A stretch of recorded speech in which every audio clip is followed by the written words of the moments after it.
Баршаға сәлем достар. Бүгін сіздер менен осындай видеоға анимация қоюды үйренетін боламыз. Яғни мына видеоны таймлайнға тастап алдым. Дәл осы видеоға анимация бөліміне кіреміз және мына жерде бізде 3 түрлі анимация шығады: вывод, вейвод және комбо деген.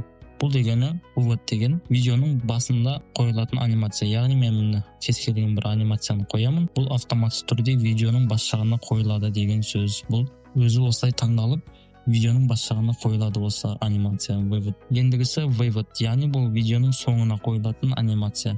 Кез келген видеоға сіз осындай видео болсын, фото болсын, дәл осылай анимацияны қойсаңыз болады.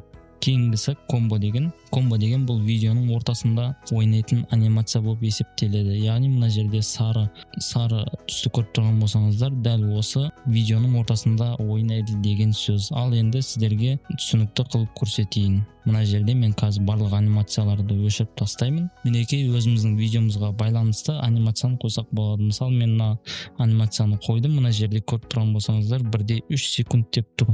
Сіз дәл осы анимацияны бастан аяқ созып қойсаңыз, сіздің видеоңыз біткенше осы анимация ойнайды деген сөз. Біз бұны 1,2-ге қойып қоямыз. Неге десеңіздер, анимация ойнау уақыты негізі осындай болғаны дұрыс.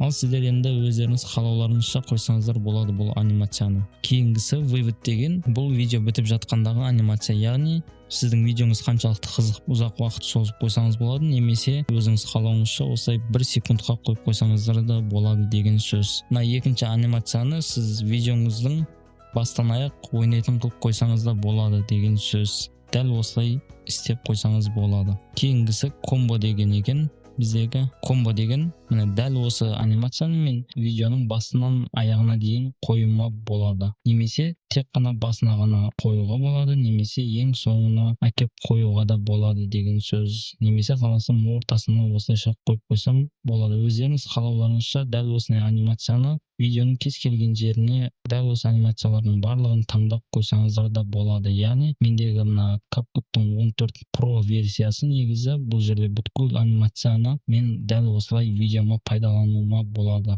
Жалпы видеоға анимация қойған кезде дәл осы өздеріңіз қалағандай кез келген анимациямен видеоларыңызды қызықты етулеріңізге де болады. Енді осы жерде менде мына анимацияны қойдым, бірақ видеода ойнамай жатыр. Бұның себебі неге десеңіздер, мына комбо бөлімінде менде анимация видеоның бастан аяқ занят қылып тұр деген сөз. Сол үшін мен дәл осылай мына анимацияны ортасына дейін созып қоямын және вывод бөлімінде мына анимацияны таңдаймын. Мінекей бұл автоматты түрде түсті. Сіздерде де дәл осындай проблема болмау үшін осы сіздер пайдаланып жатқан анимацияны, қайсы анимация бүткіл видеоңызды занят қылып тұрғанын дәл осы ползуноктар арқылы жылжытып көрулеріңізге де болады деген сөз. Ал енді видео ұнаған болса арнаға тіркеліп, дәл осы видеомонтажды үйренейін деп жүрген достарыңызға жіберуді ұмытпаңыздар. Ал сіздермен келесіде кездескенше сау саламат аман болыңыздар.